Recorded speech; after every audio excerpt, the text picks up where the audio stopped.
투자한 기준은 지금도 저 스스로 그런 사람이 되어야 된다라고 얘기하는데 저는 똑똑한 또라이가 언제나 제 관점이거든요. 그 회사는 절대 망하지 않는다라는 철학을 갖고 있거든요.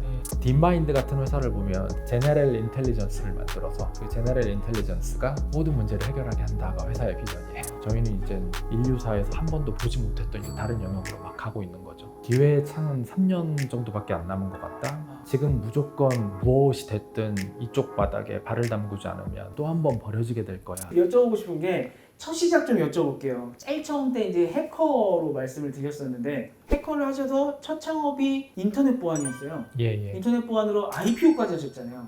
네. 성공을 하셨는데 그 다음 창업을 또 인터넷 보안으로 하셨어요. 네. 망하셨습니다. 네네. 왜 망하셨습니까? 첫 번째 회사는 제가 경영자가 아니었거든요. 저 기술자였는데 그 CTO 같은 예, 걸로 예. 보면 될까요?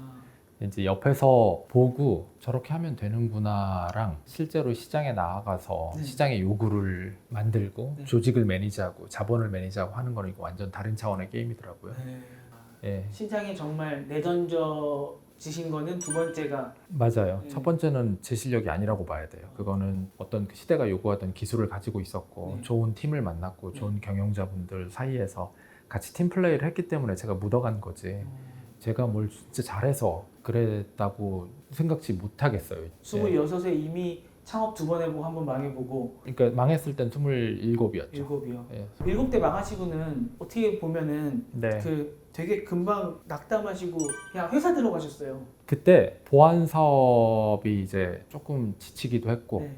근데 이제 그 당시가 막 인터넷 붐, 닷컴 붐 하던 싸이월드 막 프리첼 막 이러던 시절인데 네. 친구가 그런 회사에서 하나 일했는데 저는 밤에 IDC에 네. 야간 작업하러 가야 되는데 네. 여대생들이랑 놀러 간다는 거예요.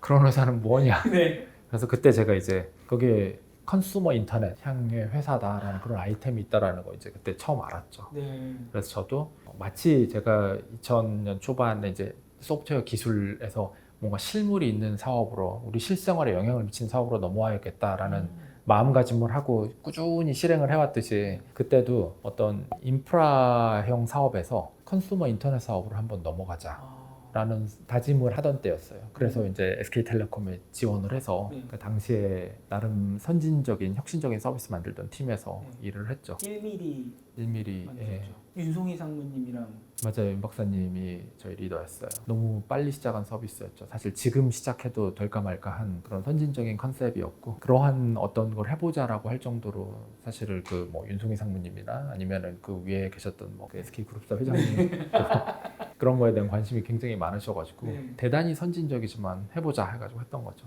한 15년, 20년 빠른 거군요. 제가 대기업을 2번 다녔는데 하나가 SK텔레콤 그렇죠. 다녔고 하나가 구글 구글. 다녔는데 대기업 다니면서 저 이제 읽는 걸 좋아해서 네. 안에 있는 도큐멘트를 거의 다 읽어봐요. 텔레콤 안에서 있었던 기획서들 인트라넷이라고 네, 그러죠. 네, 네. 거기 있던 거 다 읽어보면서 네. 아, 사업 계획은 이렇게 하는 거구나. 어. 이런 거 시장 세그멘트가 이런 게 있구나. 이게 중요하구나. 이게 중요하지 않구나라는 거 익혔고 구글 다니면서는 이제 제 인생이 완전히 바뀐 시기였고 왜 바뀌었죠? 거기는 배울 게 너무 많아요. 저는 감히 굉장히 무식하게 살던 제 인생에서 무언가 유학 생활을 했다고 할 정도로 배운 게 많은 시절인데 왜요? 한 2년 다니셨나요? 2년 다녔어요. 2년 다니시고 나서 또 창업을 하셨길래 이게 배울 게 없구나 하고 나오신 아니에요. 줄 알았더니 아니에요? 예, 거기에서 제가 그렇죠. 그렇게 얘기하면 싫어하실 분이 있지만 그 회사 안에 있는 팀들 도큐멘트를 거의 다 읽어봤어요. 기획서들. 그러니까 우리나라 최대 기업이랑 전 세계 최대 기업 안에 거는 다 갖고 나오셨군요. 그렇죠. 그래서 네. 이 팀은 어떻게 구성되어 있나. 창업자들이 쓴 거 거의 철학적인 글들이 굉장히 네. 많거든요. 왜 이 사업을 해야 되나, 어떻게 해야 되나라는 그런 방향성 세팅하는 것과 큰 조직이 어떻게 일사불란하게 되는 것과 네. 그 다음에 사실 미래가 먼저 와 있는 곳이었거든요. 구글에 이제 저희가 회사 팔리고 이럴 때 구글 코리아 사장님이셨던 조원규 대표님이 계시는데 조 대표님이 이제 저에게 와서 같이 일하자라고 설득한 포인트 중에 하나가 제일 설득력이 있었던 게 네. 와서 배워야 된다라는 말씀하셨었어요. 너무 잘해놨다. 여기는 엔지니어링의 교본이자 미래에 만드는 사업의 어떤 그냥 발판 같은 모든 날리지가 다 있는 곳이니까 겸손하게 와서 배워라 라는 말씀을 하셨었는데 가서 보니까 진짜 그래요. 그래서 저는 막 2년 동안 완전 컴플렉스에 그냥 거의 밟혔거든요. 너무 똑똑한 사람도 많고 잘난 사람도 많고 읽을 것도 많고 그래서 구글 그만둔 이후에 다음 사업들은 저도 그 회사에 대한 막 오마주 같은 거라고 생각하거든요. 2010년 이후로 거의 12년이 지났는데 네. 계속 43동 거기 앞에서 봤던 그 회사가 주는 일종의 그런 환상 같은 게 있잖아요. 네. 중압감이자 환상이자 동경 막 이런 느낌들이 저의 드라이버예요. 나도 그런 거 하나 만들어 봐야 되겠다. 근데 그 전에 이제 테토앤 컴퍼니를 창업을 하셔서 네. 구글의 아시아 최초인가요? 아시아 최초죠. 아시아 최초로 구글의 기업을 네. 매각을 하시고 네네. 그때가 벌써 세 번째 창업이잖아요. 네. 세 번째 창업하고 기업을 매각하시고 구글에 들어가시기 전이랑 구글 나오시고 나서 뭔가 노 대표님의 이 큰 변화가 약간 저는 읽혀지던데 그 이후부터는 계속 강조하신 게 린 스타트업 일단 던져보자 시장에 쪽으로 바뀌신 것 같고 또 혼자 하시는 게 아니라 후배 창업가를 도와주시는 좀 공동 창업의 형태 이런 식으로 가치관이 바뀌신 게 아닌가 생각이 들거든요. 그게 가치관이 바뀐 게 아니라 어쩌면 저는 지금은 그 지점들은 다 정리라고 하긴 그렇고 그렇게 하진 않아요. 이제 제가 직접 하고 하나만 하고 네. 이렇게 하는데 네. 그때는 이제 사실 관심사도 굉장히 많아졌고 그리고 무언가 하나에 막 날카로운 본업을 잡지 않은 상황이어서 그러한 형태의 비즈니스 구성을 많이 했었죠. 네. 많이 해보고 싶고 패스트트랙 아시아도 그때 만들어졌고 네. 파이브락스도 그때 만들어졌고 네. 또 제가 엔젤 투자를 가장 활발하게 하던 때도 그때였고 네. 제가 어쩌면 구글을 나와서 약간 어설프게 배웠던 걸 가지고 세상을 상대로 막 실험을 이것저것 막 벌려보던 시기였고 그 린 스타트업이라는 게 한동안 유행이었었고 네.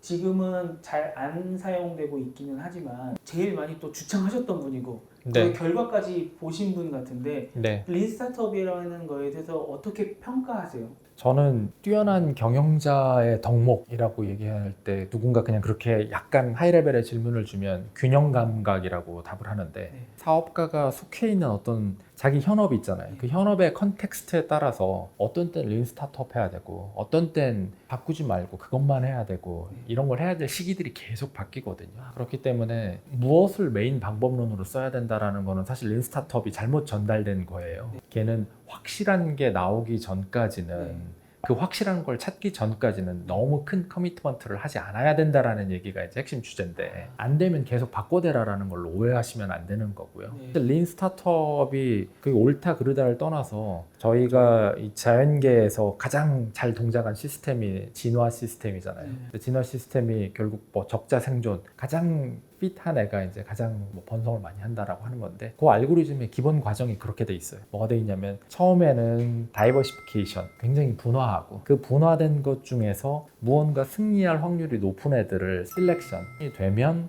그때 앰플리피케이션을 해야 되거든요. 이렇게 막 그 확대를 해야 되거든요. 무언가 이 적자가 아닌 사업에 앰플리피케이션에 해당하는 에너지를 투입하는 것도 잘못된 거고 그래서 이 세 단계가 굉장히 균형이 잘 잡혀 있어야 되는데 대부분의 스타트업들은 사실 그 셀렉션이라는 게 프로덕트 마켓 핏을 찾는 건데 그게 찾아지기 전의 단계에 있는 회사들이기 때문에 린 스타트업 방법론이 유효하다라고 말씀을 드렸던 거고 그 린 스타트업 방법론으로 사실 만들어진 게 패스트트랙 아시아라고 또 패스트트랙 아시아도 예 맞습니다. 그래서 다양하게 여러 가지의 주제를 많이 한번 해보자라는 컴퍼니 빌더 관점으로 만들어진 건데 그 컴퍼니 빌더 관점도 굉장히 많이 바뀌어 왔어요. 처음에는 저희가 앙트러프러니어를 모시고 그분들에게 자본과 경영을 대서 사업을 같이 하는 모델이었는데 그 모델들은 몇 개 하다가 아실지 모르겠지만 뭐 푸드플라이라든지 헬로네이처라든지 이런 회사들은 쭉 매각을 하고 굿닥도 매각을 했고 안 된 회사들도 있고 해서 저희가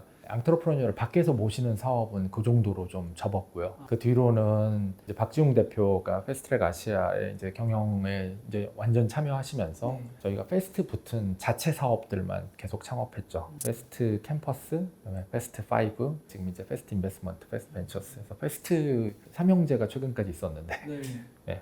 5 캠퍼스 인베스트먼트. 최근에 이제 패스트 캠퍼스가 이름을 데이원 컴퍼니로 바꿨어요. 그게 이제 그런 일을 많이 했었죠. 그때 투자도 많이 하시고 모르시는 분들이 많거든요. 얼마나 많은데 투자하시고 대단한데 투자하셨는지 네네. 딱 5개만 잘 된 거 말씀해 주실 수 있어요? 일단 김창원 대표님 탑파스 하셨고 그리고 티켓몬스터, 다노, 미미박스 제가 많지는 않아요. 개인적으로 투자했던 건 10몇 개 정도 됐었는데 그래요? 예. 근데 거의 다 잘 됐어요. 그렇게 치면은 거의 잘 됐죠. 전 다. 그래서 한 4, 50개는 하신 줄 알았어요. 아니에요. 그때는 그 투자를 하신 기준은 뭐였어요? 투자한 기준은 제가 다양한 데 관심사가 특히 기술 베이스의 사업에 관심이 많고 지금도 저 스스로 그런 사람이 되어야 된다라고 얘기하는데 저는 똑똑한 또라이가 언제나 제 관점이거든요. 똑똑한 또라이가 세상에 대해서 어떤 관점을 형성하고 난 이걸 해야 되겠다라고 해서 소위 이렇게 내단이 좀 형성돼 있고 네. 그 사람 주위로 그 사람을 따르는 팀이 이렇게 쫙 형성돼 있으면 저는 그 회사는 절대 망하지 않는다라는 철학을 갖고 있거든요. 네. 그래서 이제 그러한 사람이다라는 판단이 들면은 저희 주제가 그러한 회사들의 가장 1번으로 남들이 다 믿어주지 않을 때 첫 번째로 믿어주는 사람이 돼서 힘이 되어주고 옆에서 막 박수 쳐주고 그런 존재가 되어야 되겠다라는 게 이제 그 당시에 얘기했죠. 지금은 그걸 저 스스로에게 하고 있어요. 나의 본업은 인공지능과 그리고 사람의 건강과 관련된 부분으로만 내 남은 인생을 좀 재편해야 되겠다라고 하면서 사실 그 리얼리티 리플렉션하고 파이브락스 팔고 뭐 요로돈 시절 비팩토리를 창업하기 직전까지 그 기간 동안 완전히 그냥 공백이었던 시절이 한 2, 3년 제가 중국에 있었던 시절이 있는데 AI 엔지니어로 재활하던 시기였어요. 네. 나오는 딥러닝 알고리즘 논문 다 읽어보고 구현해보고 그러고 있었었죠. 그 AI로 지금 끝까지 하시겠다고 했는데 네. 쭉 이 IT의 가장 트렌드의 선두에서 서오셨던 노 대표님께서 나는 끝까지 AI야 라고 말씀하셨다는 거는 이제 앞으로 모든 이 IT 산업은 AI라 보면 될까요? 그건 이제 사실 바라보는 관점에 따라서 너무 다른 해석들이 가능한 거여서 네. 사실 이게 굉장히 막 철학적인 얘기라든지 막 이런 것까지 가면은 굉장히 이야기가 커지는데 네. 사실 그냥 결론만 얘기하면은 네, 저는 그렇다고 볼 수 있을 것 같아요. AI요? 이제 네, 비유가 적절한지 모르겠는데 네. 사실 우리 회사나 사람이 우리가 무언가를 하는 거에 어떤 목적성이라는 것 자체가 네. 크게 보면 네. 하루하루 프로블럼 솔빙을 하는 거잖아요. 네. 문제 해결을 하면서 살고 있는 거잖아요. 그럼 그런 문제 해결의 과정을 하기 위해서 우리가 지능이 있고 또 어떠한 특정한 지식을 학습해가지고 지능을 활용해서 문제를 해결하면서 살아가고 있는 건데 딥마인드 같은 회사를 보면 알파고로 유명한 네. 회사의 비전 스테이트먼트를 보면요 되게 웃겨요. 제너럴 인텔리전스를 만들어서 그 제너럴 인텔리전스가 모든 문제를 해결하게 한다가 회사의 비전이에요. 근데 그것만큼 큰 사업이 없는 거죠 사실. 그렇죠. 예. 인류 개조네요. 예. 사실은 몇 년 전만 하더라도 뭐 AGI 얘기하면은 너무 뜬구름 잡는 얘기고 뭐 이렇게 했었는데 눈앞에 다가오고 있잖아요. 네. 큰 흐름을 보면은 올 수밖에 없는 미래거든요. 네. 이야기가 조금 웃기긴 하지만 원숭이와 사람의 차이는 하드웨어적으로 보면 안에 들어가 있는 생명 시스템 자체는 근본적으로 비슷하고 거의 똑같다고 봐도 무방한데 다른 게 있다면 뇌 네오콜텍스에 있는 회로의 개수 차이가 조금 나거든요. 컴퓨터 쪽 얘기로 하면 이제 컴퓨테이션 스페이스가 훨씬 넓어진 건데 좀 넓어지고 난 후부터 종이 갈린 거잖아요. 근데 이제 인류한테도 다시 이제 그 시기가 온 거죠. 우리는 이 바이오닉스의 한계인 1000억 개의 뉴런과 걔네들이 만들 수 있는 1000억 곱하기 1000억 하면은 100조 개인가 되거든요. 그 정도의 커넥션을 가진 한계를 가진 컴퓨터인데 이걸 뛰어넘는 일렉트로닉스 지능은 이제 나오는 거고 그게 사실 AI에 거기 사용되는 이론이나 이런 걸 보면 2012년에 누가 갑자기 확 개발해내고 딥마인드가 뭐 새로 만들고 이런 게 아니거든요. 수학이나 이런 기저가 되는 수학적 근거나 이런 것들은 이미 뭐 심하게 얘기하면 100년 전, 50년 전에 이미 다 완성되어 있었는데 안 되던 것들이 컴퓨테이션 스페이스가 어느 임계점을 넘고 그걸 받쳐줄 수 있는 데이터가 임계점을 넘고 하니까 이게 자연스럽게 되는 거라서 저희는 이제 인류사에서 한 번도 보지 못했던 이제 다른 영역으로 막 가고 있는 거죠. AI에 끝까지 못 남으신다고 했는데 그런 구글, 딥마인드 이런 회사들에 맞서서 우리나라가 거기에서 어느 정도 포지션을 차지할 수 있는 겁니까? 저는 이제 시기상으로는 된다고 봐요. 마치 2000년 초반에 구글이 검색 시장에 그런 우위를 가지면서 뭐 안에 최첨단의 뭐 맵리듀스나 아니면 빅테이블이나 이런 거 만들어서 다른 데는 못 따라가니라고 했지만 오픈 도메인에서 뭐 하둡이라든지 뭐 이런 것들 몇 개 생기면서 다른 기업들도 다 할 수 있는 수단들이 생겨났거든요. 그렇기 때문에 그건 시기의 문제이기 때문에 다 갖게 될 거라고 저는 생각해요. 그러나 이제 그 시기 차이를 가지고 누구는 마켓 리더가 되고 누구는 2등이 되고 누구는 3등이 되고 근데 1등, 2등, 3등이 됐을 때 쉐어는 80대, 뭐 10대, 3 이렇게 하고 3등 아래는 그냥 버려지고 뭐 이런 게 계속 반복되어 왔으니까 이번에도 그렇게 될 거는 맞죠. 지금 그렇게 될 거라고들 다들 예상하고 있으니 모두가 이제 셈이 복잡한 거죠. 올인은 한번 해야 되는데 어떻게 해야 될 건가? 우리는 하면은 할 수 있는가? 뭐 이런 것들. 예를 들면은 최근에 2020년도에 뭐 GPT-3 나왔고 엊그저께 오픈 AI에서 코덱스 해가지고 뭐 사람 대신 코딩 다 해주는 거 보여주고 뭐 이러잖아요. 그것도 보면은 뭔가 막 첨단 기술이 된 게 아니라 이미 되고 있는 문제들을 굉장히 잘 포뮬레이션해서 그게 되도록 엔지니어링, 컴퓨테이션 캐파를 늘리고 그 시스템을 서포트하도록 엔지니어링 인프라를 잘 깔고 해가지고 만들어낸 그런 결과들이거든요. 이제 그런 것들을 만들어 갈 텐데 딥마인드, 오픈 AI, 구글 브레인 이런 애들이 이제 큰 플레이어들이고 너무너무 잘하고 있는데 거꾸로 이제 한국의 대기업 입장이라든지 아니면은 뭐 어디 다른 회사들 돈은 충분히 많은데 그걸 보고 있는 입장에서는 해야 되는 일인 거예요. 다. 제가 이제 농담 삼아 어디 그런 분들에게 이제 비유를 할 때 반드시 너무 판이 크기 때문에 같이 껴야 되는 포커판은 맞는데 네. 지금 펜은 한 4번째 카드까지는 돌려진 것 같은데 네. 경쟁자들 앞에 있는 카드가 막 에이스 트리플 카 네. 트리플 막 이런 거예요. 그래서 끼면 내가 질 확률은 매우 높은 것 같은데 안 낄 수는 없는 그런 판이 지금 현재 저는 딱 타이밍이라고 봐요. 어느 구름에 비가 들어있는지는 모르잖아요. 사실 미래는 내일도 모르는 거라서 AI가 지금 구글이라든지 이런 데들이 훨씬 더 높은 확률을 갖고 있는 건 맞지만 네. 저희도 안 갈 이유는 없는 거죠. 무조건 가야 되는 거고 네. 그 확률이 높지는 않겠지만 아무튼 들어가서 싸워야 되는 판이군요. 그렇죠. 거기에서 플레이어가 되는 거, 안 되면 거기에 투자자로서 참여하는 거, 네. 뭐가 됐든지. 저도 굉장히 조심스럽게 얘기하는 편인데 어제 한국의 굉장히 유명한 AI 회사 사장님들 패널 하는데 제가 사회를 봤었는데 네네. 그분들은 기회의 창은 3년 정도밖에 안 남은 것 같다. 지금 무조건 무엇이 됐든 이쪽 바닥에 발을 담그지 않으면 이제 다 끝난다. 기회의 창이 닫힐 것 같고 그럼 또 한 번 버려지게 될 거야 라는 얘기 하시더라고요. 또 한 번 버려지게 될 거야 라는 말이 저는 좀 와닿았어요. 이게 그래도 명확해도 좋네요. 무조건 AI라고 노 대표님께서 말씀해 주셨고요. 뭐 어렵지 않잖아요. 거기에도 쏟아부어서 싸우면 되는 네. 거 아닙니까? 맞습니다. 테슬라 주식을 사시면 돼요.